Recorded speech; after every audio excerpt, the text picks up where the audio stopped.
Hey guys, it is Florentine Yu-Gi-Oh! And Kitsune Baron. And it's my half of the deck profile against the grudge match, essentially. Yeah. Which I did end up losing twice, because we had this matchup in locals as well. Yep. This is the deck I ran at locals today. It's Timelord Stun. Yep. Because look at all them purple cards. Oh, yeah. And I gotta say, it's diabolical. It is diabolical when it works. Yeah. But it doesn't always work, because RNG hates me. Yeah. Right. So we'll get into the monsters. Basically, all the big Time Lords, they cannot be summoned from the deck except there's a way to do that anyway. Yeah. And they can't. All the Time Lords cannot be destroyed by battle or effects. And I take no battle damage from battles involving them, which is good because they all have 0 attack mostly. Yep. Then, on my standby phase, they go back to my deck. Yep. They shuffle in. Yep. And is that everything? Yep. That's about it. And then they all have an effect that activates at the end of the battle phase. So you play 3 Mickey in here. After they're attacked or they attack? Yep, after they attack or get attacked. Yep. So we play 3 Mickey in here. He's the best one for burn. Yeah. The only problem is you can't go lethal with him because all he ever does is half life points. Yeah, exactly. Yeah, I believe. But still, burn for 4,000. Yeah, open with him, burn for 4,000. Yeah. Time Lord monsters are all about the battle phase, but this is still a going first deck. Yeah. Because you want to set your traps. Exactly. Yep. So we've got the 3 Mikion. Like I said, he burns for the most, but you can't lethal with him because all he does is half life points. Then I guess we're on the theme with the fire type Time Lords. We have Metaion. This is the other best one. Besides, this is the first best one. This is the second best one, and then there's a third best one. Okay. So what about the second best one? So he has all the Time Lord effects. Yep. And then at the end of the battle phase in which he battled, he bounces every other monster on the field to their owner's hand, burns 300 for each. Okay.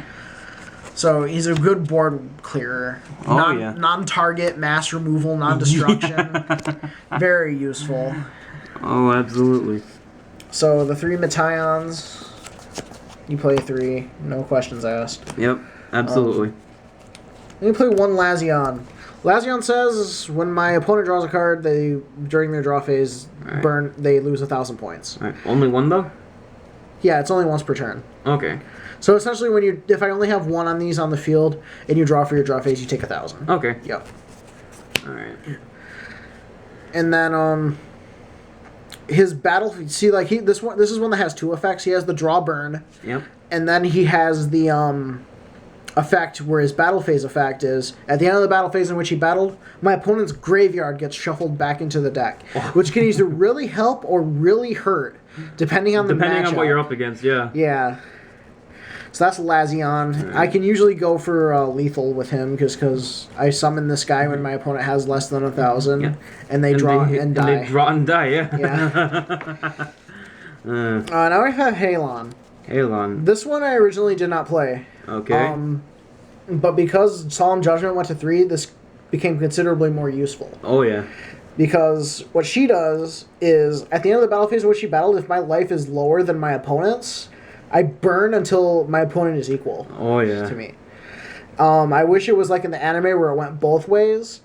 It just burns equal to the life point gap either way.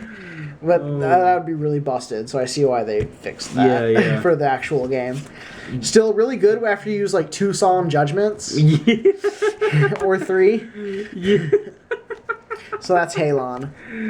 Oh, man. Camion is another one that's good for removing problem cards because at the end of the battle phase in which he battles, you non-target shuffle into the deck. You non-target shuffle 1 card your opponent controls into the deck, and then burn for 5. Neither player can activate cards or effects in response to that effect. Ooh, okay. Yeah, they can't like strike it or anything. Oh. So you're losing something if this goes through. Yeah. Because you basically have to either Veiler him before battle phase. Yep. Or Solemn him. Yep. Before his battle phase effect activates, because you can't respond to that effect. Yeah, exactly. So you're losing something if you don't do something about him immediately. Yeah.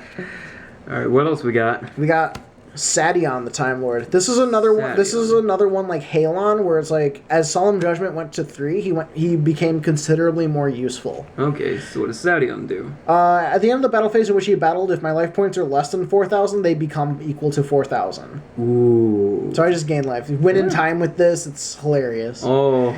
Because you gain so much life. Oh yeah. The only problem is I usually draw into this. I like these are only one-ofs because like they only come up if you've played Solemn Judgment or are losing horribly. But yeah, I'm lucky enough to draw the ones I don't need. Yeah. All the time, even though they're one-ofs. Okay, now for the third best Time Lord. And you know, this one actually has attack points. Yep. A lot of them. Yep. 4,000, Sendion the Time Lord. Sendion. Yep. So I can only have one of these on the field. Okay. So I can only control one copy on the field. And his normal... By the way, all the Time Lords, I forgot to mention their other effect. They can be normal summoned without tributing if you have no monsters on the field. Okay. So yeah, they're all level 10s, and then you can just drop one per turn, and then it goes back to your deck, and you summon another one. It goes back to your deck, summon another one, attack. That's usually that's the gist of the deck, pretty much. Yep. But Sandion is special in that you can only have one on the field for good reason. Yep.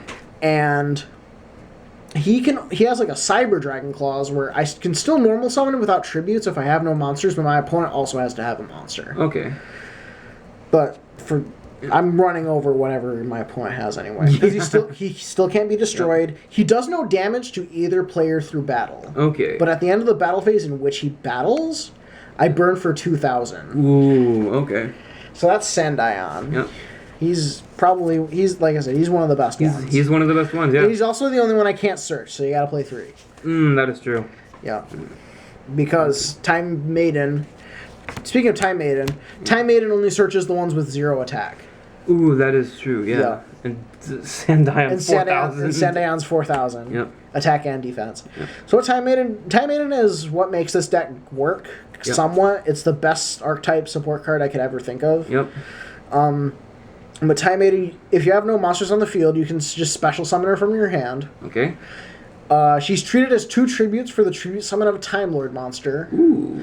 And she has 2 other effects. All right. You can tribute her off from your field to search a Time Lord with 0 attack from deck to hand. Okay. Or if she's in your graveyard, you can banish her from the graveyard to special summon a Time Lord with 0 attack from deck, bypassing its condition.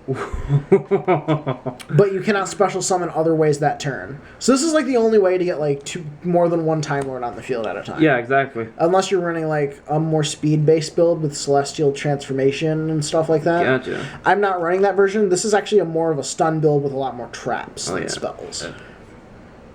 Yeah. So yeah, triple Time Maiden makes the time stream go around, I guess. Makes the time stream go around. Yep. Okay. Spells. Alright, what we got? Drawing. Drawing. Pot of Extravagance, Pot of Duality. Yep. Extravagance is great. Pot of Greed. Okay. But you only get 1 a turn. Okay. But you can Extravagance and Duality in the same turn, because this is drawing, this is considered adding. Ooh. Extravagance just locks you out of drawing with effects for the rest of the turn, but not searching directly. Okay. And Duality is considered searching directly, not drawing. Yeah. Yeah. So like 3 Extravagance, 3 Duality. We got to see all the cards we want to see. Oh yeah, exactly. All right. What else we got? Field spells. Field spells. Now, I was originally running like Magical Midbreaker Field in this before it went to 1, and I'm like, wait a minute. This is just Magical Midbreaker Field for Time Lords. Okay.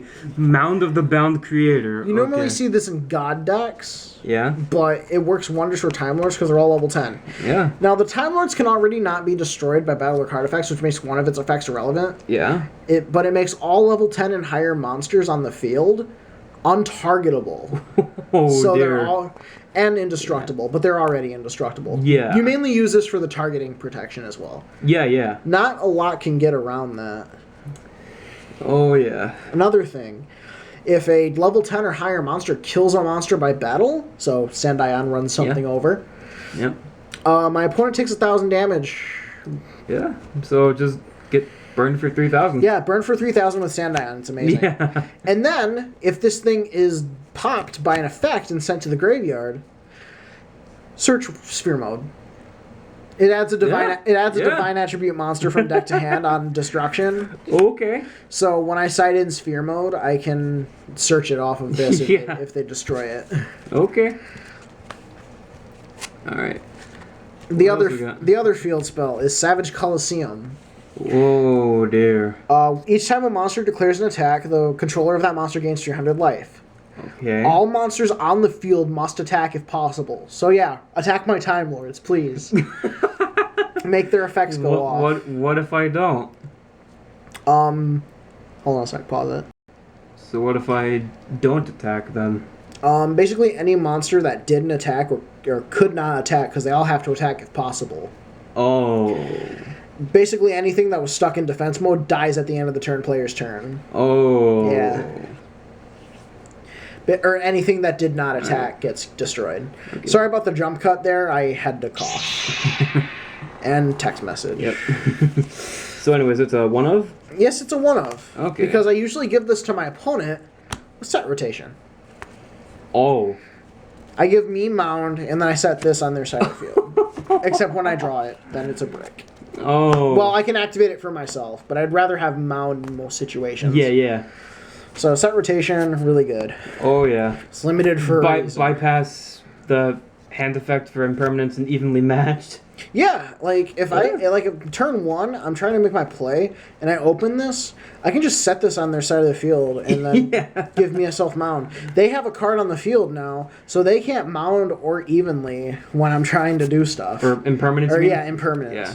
They can't impermanence or evenly. Yeah. Because they now have a card on their side of the field. Yeah. And then the one terraforming, usually just grab mound directly. They got limited on the last ban list. Yeah. There we go. All right. Something that is no longer limited on the last ban list, and this is the traps. Solemn Judgment up to 3. Triple copies of God Says No. This is a stun deck, so it runs quite a few purple cards. Oh yeah. The other main purple card is Triple Torrential Tribute.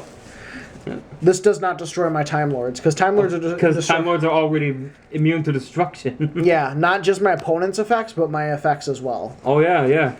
So they have a full field. I can have this set already. Yep. Summon a Time Lord, and Torrential. Activate Torrential, blow up there. It's basically a quick Raigeki. Yeah, exactly. it goes for either turn, for both ways. It's a quick Raigeki with Time Lords. And then Floodgates. Rivalry and goes in. Oh. People hate me for this so much, and I see why. Cough. Especially when I combo it with Ojama Trio on an open field. That is just evil right there. It's like, oh, do you have a Link monster that's Light Beast? Well, I guess you could make Ojama Emperor, actually, but that's not out yet. And who's going to run Ojama Emperor except in Ojama decks? But yeah. Goes in plus Ojama Trio, Rivalry plus Ojama Trio, both and Ojama Trio. Yeah. Usually equal, my opponent does nothing. Yeah. Except dies. That's everything in the main deck. Alright. Like I said. If you have any suggestions for the main deck, I'm thinking of running things like Summon Limit and Balance of Judgment. Those are also good ideas I've seen other players use. But I want to somehow incorporate those into the deck. Right. So now for the extra deck. Alright, let's see what we got. Trains. You never make these. Okay. You never make these. I don't know why these are in here. Just because I don't have enough Waking the Dragon targets, I guess. Yeah. Otherwise, these would just be more duplicates of what's already in here for Waking the Dragon. Yeah. More fuel for a pot of extravagance. Yeah. You got to run 15 if you're running triple extravagance anyway. Yeah. But in the old build, I was able to summon these, but not now anymore. Yeah. Because Time Maiden locks you out of special summoning for the rest of the turn. Oh, yeah. Waking the Dragon. Raid Raptor, Ultimate Falcon. Yep. They pop your Waking the Dragon, you summon basically it can only be Kaiju'd. Oh, and it's 3,500 attack. Yeah. He's a big boy. Oh, yeah. Yeah. All right. Borosword can still get over this though, because his attack doesn't have, but Borosword will still gain the attack. I think, Yeah. which really stinks. Oh But, yeah. boy. But for Borosword, you're just going to like. So is the rest of the extra deck just waking the dragon targets, or Yeah, and Starlight Road targets. Starlight Road targets? Yeah, triple Stardust Dragon for Starlight Ooh. Road in the side deck. Oh man. Yeah. All right. So I'm assuming waking the dragons is in the side deck as well. Yes, of course. Okay. The last warrior from another planet. Hey, my opponent can't play the game anymore. Interior Exterio. If you're playing a spell and trap heavy deck, hey, my opponent can't play the game anymore. That's Obviously, those get summoned off of Waking the Dragon. Of course. And then the last is just Cyber End Dragon. Yeah. The cool looking one. Yeah, yeah. Because I don't have duplicates of Exterio or Last Warrior. Yeah. So, obviously, Cyber End and these guys will come out for like duplicates and better targets for Waking the Dragon. Okay. Now for the moment we all been waiting for, let's see that side This deck. is the side deck. 2 Lancias. Okay. It's the only hand trap I use. I would like to somehow incorporate hand traps into this. There's just not enough room. There's not enough room for like triple Ash and whatnot. Right. But Lancia at least will stop like thunder and stuff from happening. Yeah. ABCs, anything that banishes really, Yeah. which is nice. Mm-hmm. Double sphere mode. You only play 2 because you can search it when mountain pops. Oh yeah. So double sphere mode, and it can be really clumpy at 3. I feel, but yeah, just giant. Just I don't blame you. Just get rid of their field and summon a giant glowing golden testicle. That's one way to put it. Yeah. Sorry about that. Battery died. Yep. Good thing we got a spare. Anyway, so Pankratops is good. Just going second because they're gonna want to go second after they see what I'm playing because I'm setting a lot of traps. oh yeah, definitely. Yep. Right. Double Twin Twisters. I don't play Zaphion. I feel like Zaphion doesn't get rid of back row well enough. It wipes their whole board, but you have to attack, and they're gonna have something to stop that if they're playing a back row deck. Yeah. So Twin Twisters is a better option other than Zaphion the Time Lord. Zaphion the Time Lord is, I think, the only one I don't play aside from Cephalon, which you don't even want to play in this unless Exactly. You're also wondering why I don't play the Time Lord specific trap cards anymore. Were they just too slow? Or? They were just way too slow and gimmicky. Yes, the payoff was huge, but I was usually dead before I ever get to them. So yeah. I just take out the Time Lord traps and let's just run all stun cards. Yeah. And it just works. It just works. 2 Starlight Road, 2 Waking the Dragon. I like to punish opponents for trying to play the game and destroying my back row. Yeah. That was your one. That was your one get to play. That's it. That's no it. more. No more playing. No more playing. All right. No more playing. Imperial Order. Oh man. Anything else? The last 2 are probably going to come out for a different card, but for right now it's just desserts to burn in time. Ooh. Other than that, these are probably going to come out for a couple Masks of Restrict, because if my opponent's playing Kaijus, I can put the masks in, and you can't tribute my Time Lords. You can't tribute my Time Lords either. Oh. So that is the Time Lord deck. That is the Time Lord stun deck. The Time Lord stun. Yep. Yep. So yeah, if you have any suggestions for this, I'd really feel there's a lot of untapped potential here. Yep. So if you have any suggestions, let me hear them. Yep. And thanks as always for watching. This is Florentine Yu-Gi-Oh! And Kitsune Baron. We're out of here.